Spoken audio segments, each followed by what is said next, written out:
शाहपुर विधानसभा में देखा जाए तो आरोप प्रत्यारोप लगातार जारी है। इसी कड़ी में जो राजद विधायक राहुल तिवारी आरोप लगा है, पहले बाहुबल था और हथियार के बल पे सारा कुछ स्थापित था। देखिए, अब वो बताएंगे कि कब बाहुबल था, कब बाहुबल के आधार पर सब कुछ स्थापित हुआ। ये तो हमको मालूम नहीं है कि बाहुबल के बल पर क्या स्थापित हुआ। यहाँ पर उनके अनुसार बाहुबल के आधार पर क्या स्थापित हुआ है, बताइए। किस चीज को बताते हैं कि बाहुबल के आधार पर स्थापित हुआ है? ऐसा तो कोई बात नहीं है कि बाहुबल के आधार पर यहाँ स्थापित होता है। अगर चुनाव होता है, चाहे जो भी चुनाव हो, पंचायत चुनाव हो, विधानसभा का चुनाव हो, लोकसभा का चुनाव हो, तो उसमें जनता अपना प्रतिनिधि चुनती है। उसमें बाहुबल का तो कहीं से कोई आधार नहीं बनता है। जनता जिसको चाहती है उसको वोट देती है, वो चुनाव जीतता है। इसमें बाहुबल का तो कोई कहीं स्थान नहीं है। आज के डेट में कहीं बाहुबल का स्थान नहीं। हथियार लेकर आप लोग घूमते हैं?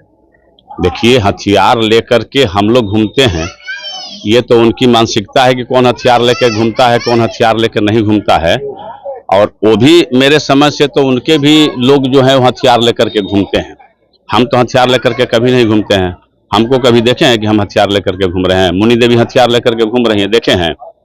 अगर किसी को अगर लाइसेंसी हथियार है, अगर अपने सुरक्षा के लिए कोई लाइसेंसी हथियार लेकर के घूम रहा है, सरकार उनको लाइसेंस दिया है, इसमें कोई परहेज नहीं है। सरकार की तरफ से उनको लाइसेंस मिला हुआ है, वो लेकर के सुरक्षा के लिए अपने घूम सकते हैं। इस पर कहीं कोई रोक नहीं है। तो कह रहे हैं कि पहले जो भी हम तो मैदान में हैं, जो भी मैदान में आएगा पहले चाचा भतीजा अपने में आपस में ये कर ले कि कौन मैदान में आएगा, तब जाकर के हम मेरे से सामना होगा। देखिए, अब चाचा भतीजा क्या करेंगे नहीं करेंगे, ये तो मेरा परिवार का मामला है। चाचा भतीजा का मामला उनके पास नहीं है, ये परिवार का मामला है। लड़ाई एनडीए वर्सेज महागठबंधन की है। हम लोग हमेशा एनडीए के साथ में रहे हैं। मुनि देवी एनडीए की प्रत्याशी 2005 में थी, 2010 में थी, 2015 में एनडीए के भाजपा के प्रत्याशी विशेश्वर ओझा जी थे, 2020 में एनडीए की प्रत्याशी मुनि देवी जी थी। आगे आने वाले 2025 के चुनाव में भी जो भी होगा एनडीए के प्रत्याशी के रूप में हम लोग उतरेंगे और लड़ाई एनडीए वर्सेज महागठबंधन के बीच में होगी। इसमें कहीं कोई दो मत नहीं है। और परिवार का जहां तक मामला है, वो परिवार का मामला हम लोग परिवार में समझेंगे।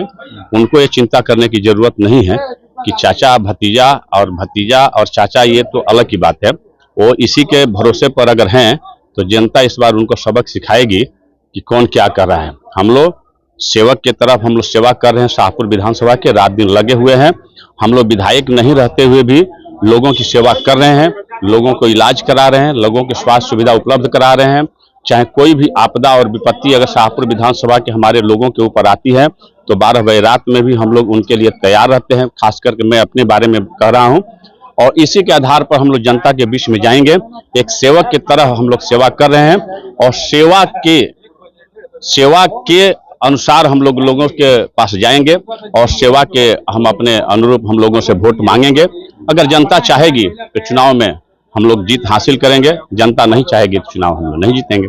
हम लोग सेवा कर रहे हैं। जो पार्टी तय करेगी वही होगा। हम पार्टी के उम्मीदवार कौन, जो भी एनडीए का उम्मीदवार जो होगा वो होगा। हम लोग एनडीए के साथ में, हम लोग भारतीय जनता पार्टी के हम लोग सिपाही हैं। भारतीय जनता पार्टी से कभी भी हम लोग इतर नहीं गए हैं। 2005 में भारतीय जनता पार्टी ने मुनि देवी को उम्मीदवार बनाया, हम लोग चुनाव लड़े। 2010 में भी मुनि देवी को उम्मीदवार भारतीय जनता पार्टी बनाई, हम लोग चुनाव लड़े। 2015 में स्वर्गीय विशेश्वर ओझा जी को भारतीय जनता पार्टी ने उम्मीदवार बनाया, वो लड़े। 2020 में मुनि देवी को भारतीय जनता पार्टी ने उम्मीदवार बना, वो चुनाव लड़ी। 2025 में भी भारतीय जनता पार्टी एनडीए चाहे जो भी प्रत्याशी नियुक्त करेगी, हम लोग उसके साथ में हैं।